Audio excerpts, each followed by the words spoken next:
Well, good morning again, church. It's good to see you all here this morning. Hey, in all my preparation and effort to not forget something, guess what I did? I forgot something. One important announcement. Carl is obviously not here today. Carl is in Guatemala. He's getting everything set up for the next phase of implementation for our 5th academy in the largest urban slum in Central America. If you're here for the first time this morning, you have no idea what I'm talking about. We are partnered with a ministry, actually a woman named Tita down there in Guatemala City, who runs an amazing ministry there in the heart of the big Guatemala City that is shining a light in some very dark places there in the largest urban slum in Central America. And we've had the opportunity to partner with her and her ministry over the last more than a decade now. And the latest segment or the latest phase of that is another academy, which is basically an elementary school for the kids who live there. And you guys were so unbelievably generous, especially over the holidays. Our complete Christmas Eve offering went to this ministry, went to this 5th academy. And you guys raised over $100,000 for that academy down there. And so now that phase is over, we're going through and getting things set up to where we can actually implement and get that 5th academy built. I got a text from Carl, I think it was the night before, maybe it was last night, just this big long novel of a text. And in it he said, and there's too much to explain in this text. And I thought, wow, if there's too much to explain in that text, there's a lot. So he's going to be back next Sunday with all the details of his trip to Guatemala. He says it's going great. It's going phenomenal, actually, and God is working in ways that even he didn't understand and even he didn't foresee. So be sure you're keeping that whole effort, especially Carl, in prayer. Deal? Awesome.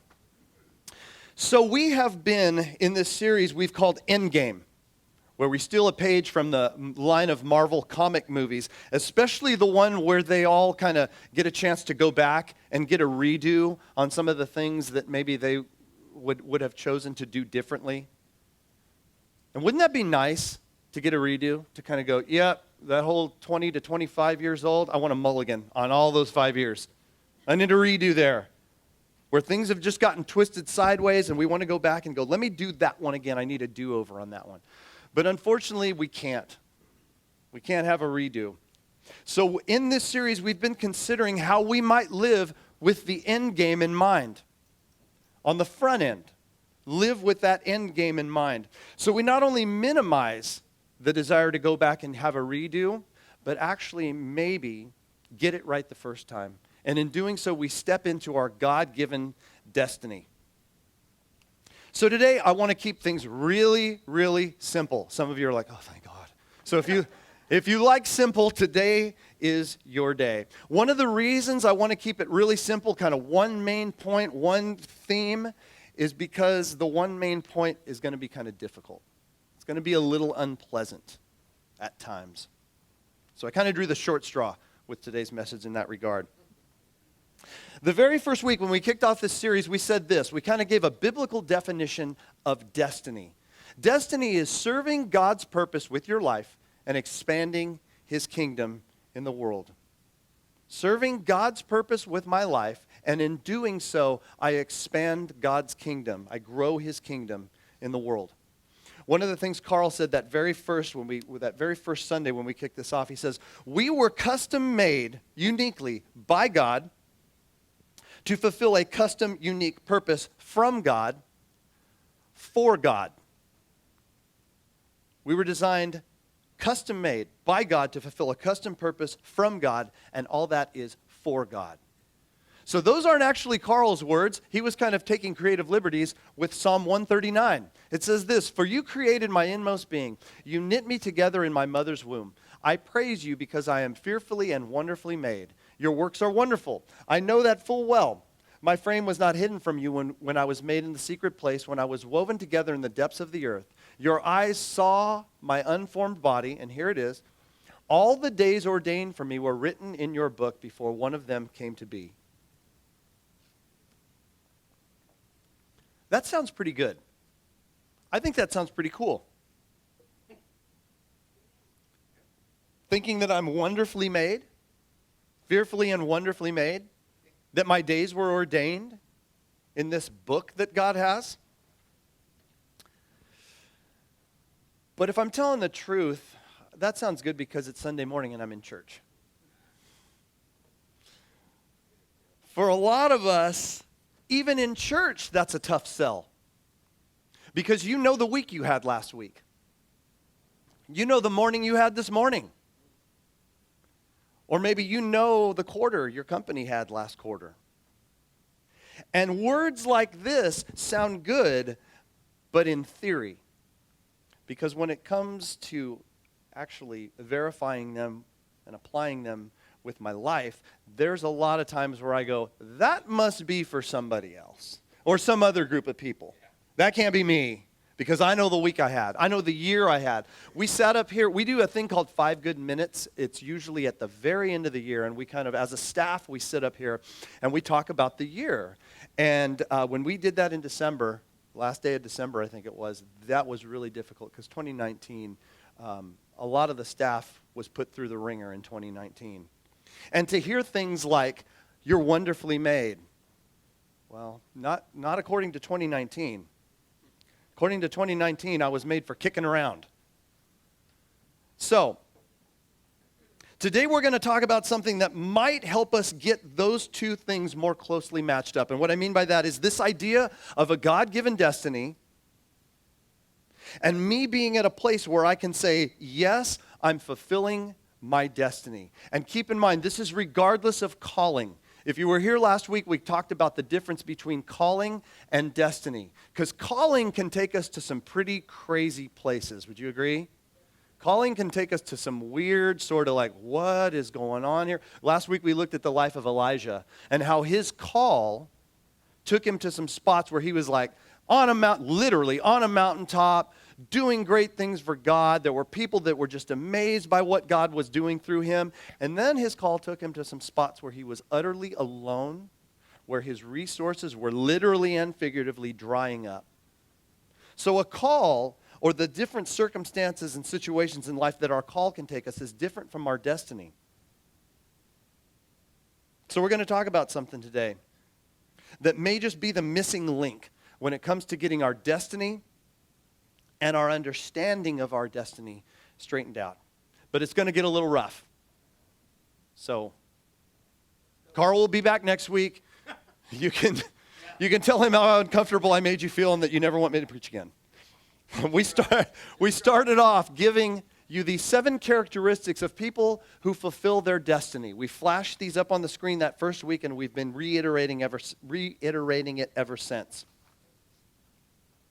And we've kind of dipped our toe in these waters periodically, and then at some point, inevitably, those waters get a little uncomfortable and we get right out. Because this list has some things on it that maybe we like, maybe we've got down, and maybe some things on it that we don't have down. So number 1, people who have put themselves in a place to fulfill their destiny have a vibrant and growing relationship with Jesus. We talked about how prayer is an integral part of that. Number 2, have a vibrant and growing relationship with spouse/children/family. Whichever of those 3 God has made you a part of, people have a vibrant and growing relationship. They also have a vibrant and growing relationship with other people, the people you work with, the people you are on the court with or on the field with or you hang out with. Number 4, they have financial freedom and sacrificial giving to God. Number 5, they live a life free from bondage to substances and behaviors. They're not shackled to addictions. They're not shackled to dangerous behaviors or destructive behaviors. Number 6, they've taken great risks in faith. They've heard God speak, and they've said yes on the front end before they know what they're saying yes to. And then lastly, they have a zeal for sharing their faith with others. So like I said, over the last 4 weeks or so, we've been flashing these things on the screen.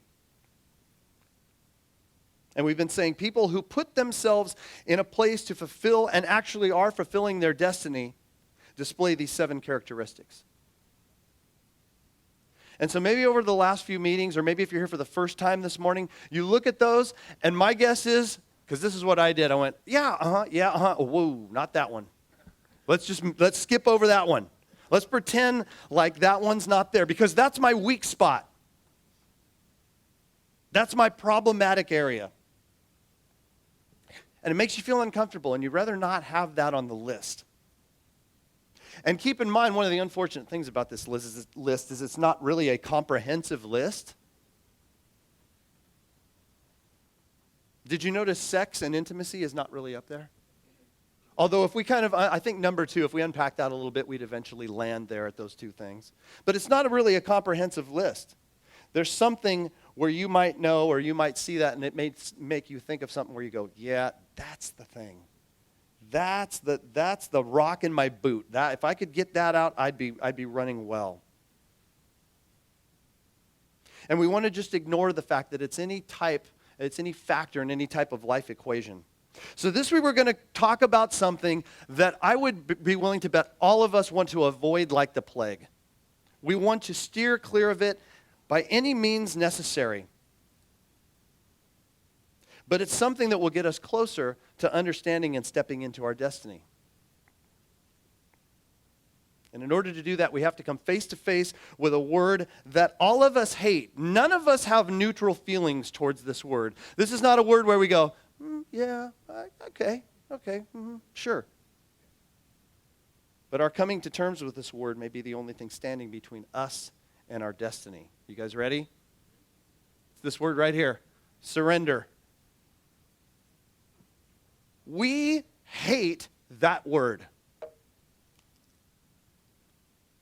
Especially as Americans, we hate that word. If you were born and raised red-blooded American, this word, no, we don't do that word. That word doesn't exist in our vocabulary. That's not an option. Great song by Cheap Trick. That's true. We have in our junior high program, we have a lot of RYF players, Rancho's youth football players, 7th and 8th graders. And of course, they're junior hires, so you can only expect so much cognitively from them. You know, there's chemicals and weird stuff going on, and so you kind of give them stuff in small doses. So there's a few of them in here. I tell them the same thing. But with the Rancho's youth football players that are in the group, we don't talk about surrender because they haven't really had enough laps around the track to kind of go. Ugh. But one word we do use is we use a word called forfeit. And when I say forfeit, they're all like, no, we don't do that. We'll go 3 on 11. But we do not forfeit.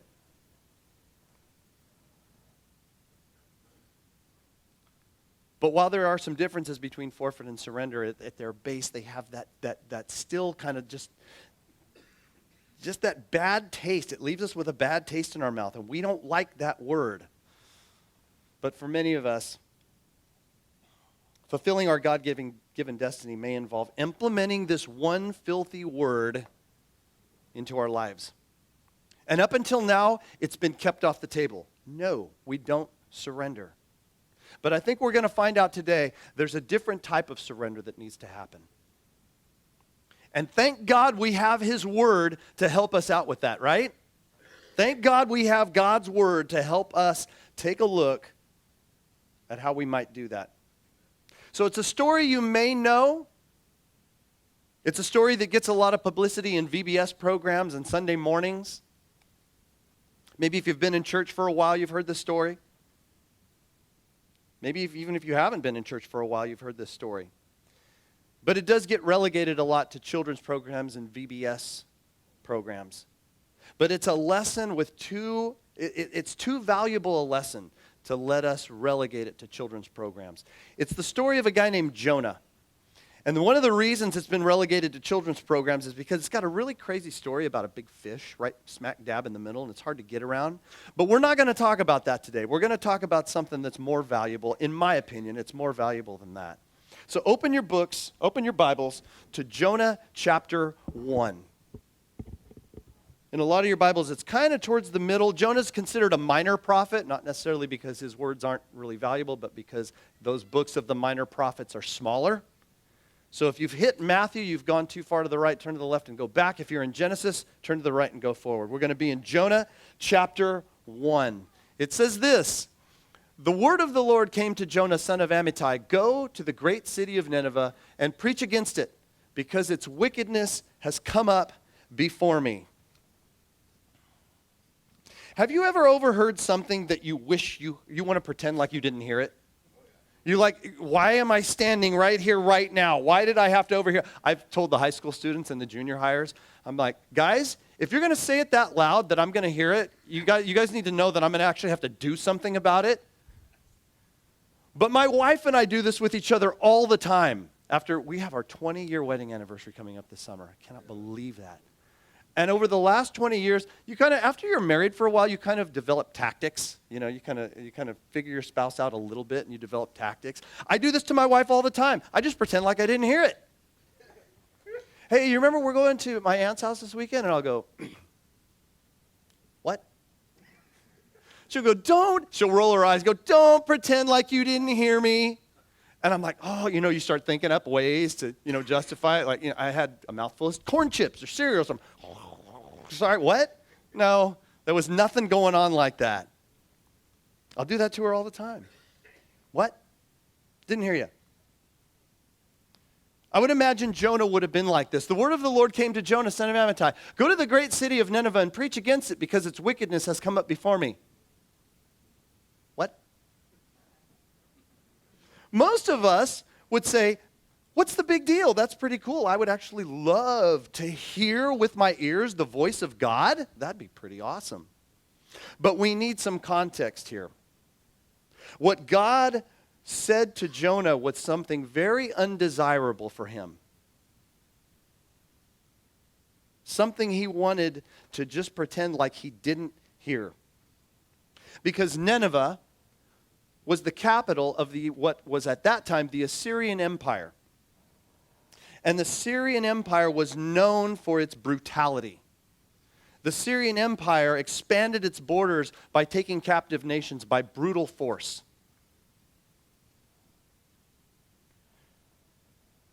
There are stories that in the Assyrian Empire, every man who was fit, whether rich or poor, was required to serve in a 3-year rotation. And the first year was pretty basic. They would help out with infrastructure in roads, just making Assyria a better Assyria. But then the second year was the one where the rubber really met the road, and each man was required to do a year of military service. And that is where they were required to implement these brutal military tactics that involved torture, dismemberment. There was stories of the Assyrian Empire being the first empire to actually use psychological warfare. Before the days of dropping leaflets on towns, they would just spread rumors, spread stories. And so nations that were about to be conquered would hear of the stories that had happened to the nations that preceded them. And they would try to flee in terror. Some would commit suicide. If they were a leader, they would commit suicide before the Assyrians even had a chance to march on them. Historians have found and can verify that the Assyrian Empire, some of those soldiers in that empire were the first to suffer from PTSD, where they would get back for that third year, which was supposed to be a year of R&R. But instead, they were tormented by what they said were the whispers of the people they had tortured, or the images or the ghosts of people that they had taken captive and eventually killed. And this was the city, the nation, the civilization that Jonah got a call from God to go preach against. I heard somebody say it would be equivalent to a 22-year-old Jewish man in 1942 getting a call saying, go to the great city of Berlin and preach against it. So what did Jonah do? He ran away from the Lord and headed for Tarshish. He went down to Joppa where he found a ship bound for that port. After paying the fare, he went aboard and sailed for Tarshish to what? To flee from the Lord. Keep in mind, this is not an accident. This is not a moment, a lapse in Jonah's judgment. It's very deliberate. Jonah heard from God, and he said, I think I'll go in the opposite direction. If you look at these places on a map, Joppa and Tarshish is in the exact opposite direction of Nineveh. Deliberately. He said, I'm going to deliberately do something that contradicts what God has just asked me to do. So that brings us to our first thought this morning.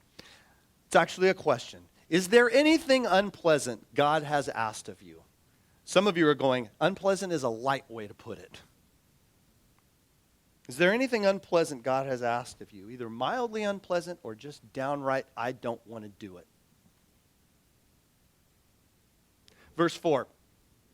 Then the Lord sent a great wind on the sea, and such a violent storm arose that the ship threatened to break up. All the sailors were afraid, and each cried out to his own God, and they threw the cargo into the sea to lighten the ship. But Jonah had gone below deck, where he lay down and fell into a deep sleep.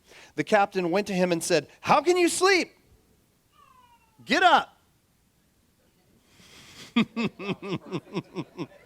Right on cue. You guys are recording that, right? The captain went to him and said, "How can you sleep? Get up. Call on your lowercase g God. Maybe, just maybe, he will take notice of us so that we will not perish." Then the sailors said to each other, "Come, let us cast lots to find out who is responsible for this calamity." And they cast lots, and the lot fell on Jonah. So they asked him, "Tell us, Jonah, who is responsible for making all this trouble for us? What kind of work do you do? Where do you come from? What is your country? From what people are you?" Jonah, what is your deal? So these guys are completely blindsided by this storm. These veteran sailors are blindsided by this storm. They're crying out to their gods. They're throwing precious cargo overboard, cargo that they were called to deliver, that their paychecks depended on, and they're throwing it overboard. And finally they realize somehow, some way, there's something supernatural going on here. Maybe we've got a January storm in June. The winds are blowing weird. The waves are crashing weird. There's something different going on here. And they start to think, we got some bad juju on this boat. Something's going on here, and it's different. And so they look over, and they see Jonah with that look on his face. You guys know the look?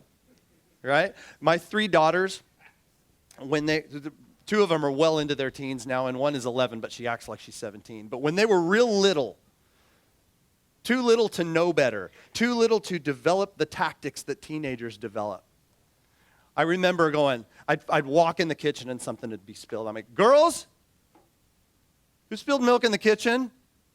And I wouldn't hear anything.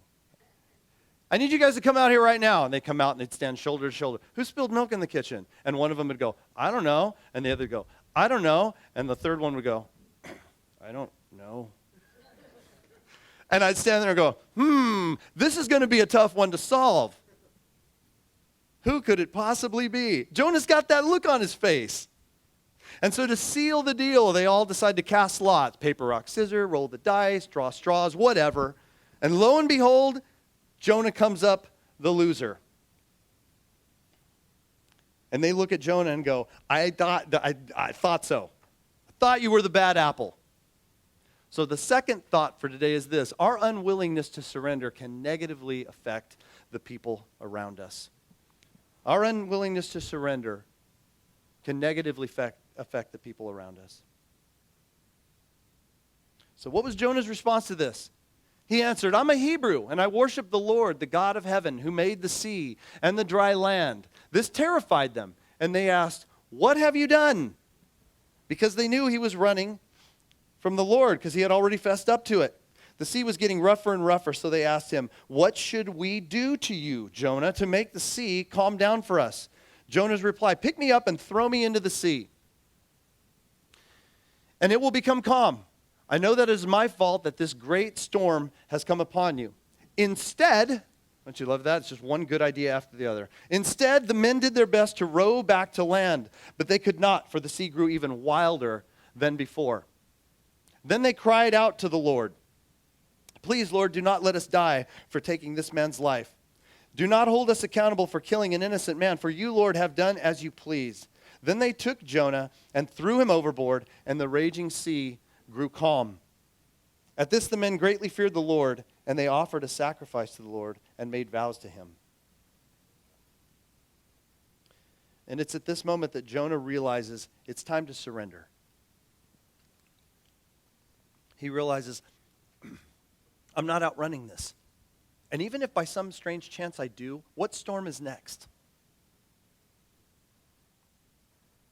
There have been times in my life when I've shouted out to God to calm the storm. And God's response has been, I put the storm there to knock the snot out of you because you're running away from me. And in doing so, you're running away from your God-given destiny. The destiny that I have for your life. Some of you are hearing this story today for like the, 75th time. Or maybe you're hearing it for the first time. But did you ever wonder why Jonah just didn't run off the bow of the boat? What did he do? He said to them, throw me overboard. Why didn't he just run off the bow? He knew what was going on. Why didn't he just run off pick a side, port, starboard, run off of it, jump into the sea?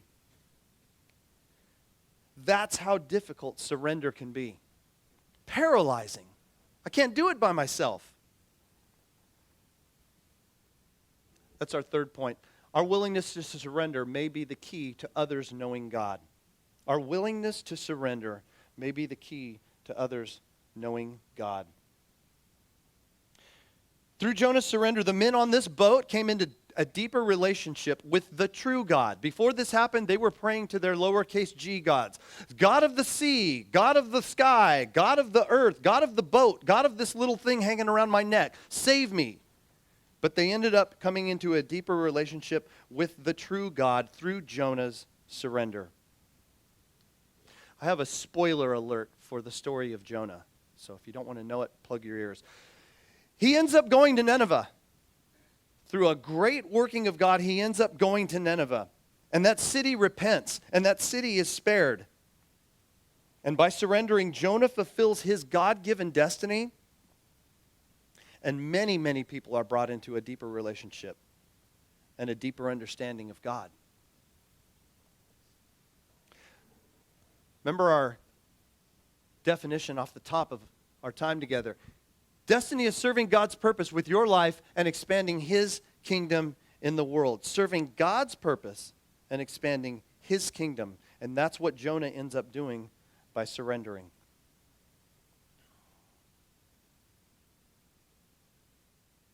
The first line of the book of Jonah, chapter 1, says, the word of the Lord came to Jonah. There's one more thing I want to share with you guys today. Wouldn't that be nice to have God speak to us? Jeff, don't get Mountain Dew. Get Diet Coke. That would be great to have the audible voice of God speak to us. Well, he has. He has spoken to us. Who has a Bible? Johnny, throw me your Bible. The word of the Lord just came to Jeff.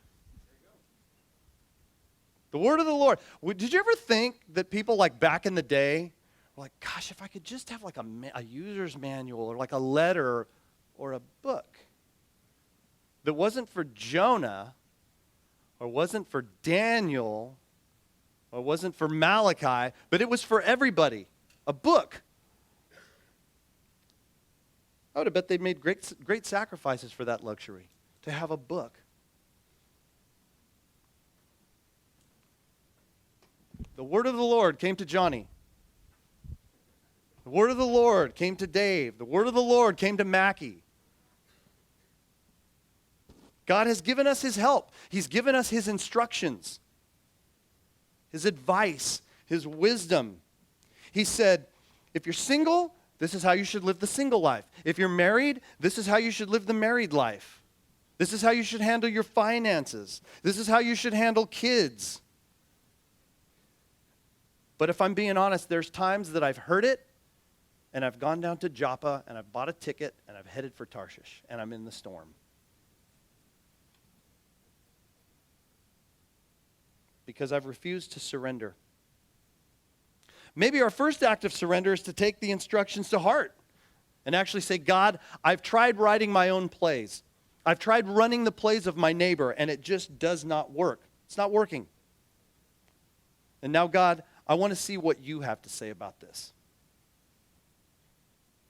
So regardless of where you are with that, my prayer for you this week is that we all end up in that very difficult but sometimes absolutely necessary place of surrender, where we say, God, I'm done with me. That's what Jonah said. Jonah said, God, I'm done with me. I'm going to do it your way. And it may hurt a little bit, but it's worth it. Let's pray. God, thank you so much.